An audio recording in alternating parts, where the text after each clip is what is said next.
Alors, Bezrat Hashem, quand on est à un mois de Rosh Hashanah, on va étudier un petit peu les halachot de Rosh Hashanah. On est dans le Kitzur Shulchan Aruch et on est au chapitre 129 et on est à la halacha Het.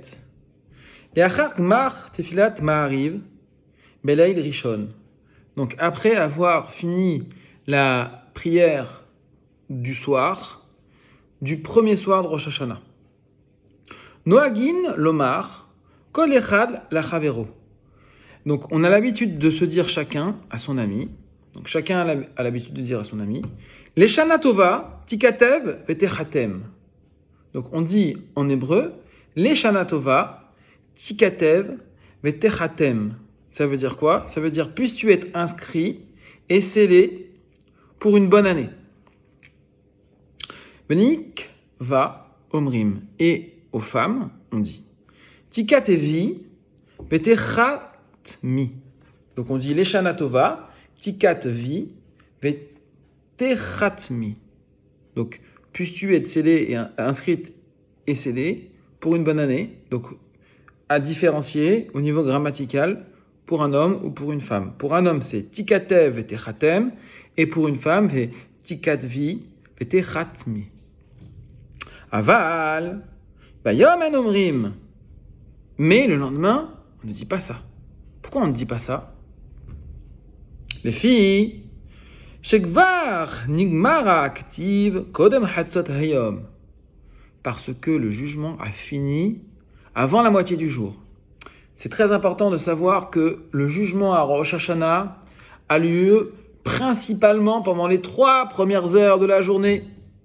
Ici, en région parisienne, la journée commence à 6h12 du matin. C'est Alot HaShachar. Donc, il faut absolument tout faire pour être réveillé à cette heure-là. C'est comme si une personne est convoquée au tribunal et qu'elle dort. C'est pour ça qu'on dit qu'il ne faut pas dormir à Rosh Hashanah. C'est à ce moment-là qu'il ne faut pas dormir. Donc, il faut mettre son réveil à 5h30 si on a un réveil mécanique et sinon, se coucher tôt pour pouvoir être réveillé à cette heure-là. Et tout le jugement est fini à Chatzot Yom. C'est quoi? C'est la moitié du jour.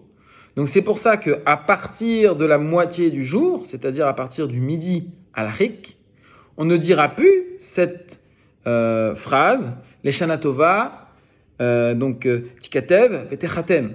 On ne dira plus cette phrase-là parce que le jugement est déjà fait. Là maintenant, le Kitzur Shulchan Aruch va rajouter quelque chose de très important. Uvelel sheni yesh noagin leamro. Et donc la deuxième nuit, il y en a qui ont l'habitude de dire ceci. Qui lifamim nidonin beyom sheni. Car parfois, le jugement a lieu le deuxième jour. Le Harizal rapporte que la plupart des créatures, je dis bien créatures, je vais vous expliquer après pourquoi, la plupart des créatures sont jugées le deuxième jour de Rosh Hashanah. Et le premier jour, une petite partie. C'est pour ça que le Kitzur rapporte qu'on le dit le deuxième jour, et on pourrait presque dire que c'est encore plus important le deuxième jour. Il faut savoir qu'à Rosh Hashanah, ça c'est le Harizal qui nous rapporte ça, toutes les créatures sont jugées, à savoir les vivants et les morts. On rapporte ça dans le psaume qu'on lit chez les Séfaradim à Rosh Hashanah. On dit « Le livre des vivants et des morts est ouvert devant toi ». Mais pas pour mettre les vivants dans le livre des morts, parce que les morts eux-mêmes sont jugés à Rosh Hashanah. Voilà pour la première halakha. Bezrat Hashem, on va essayer de continuer.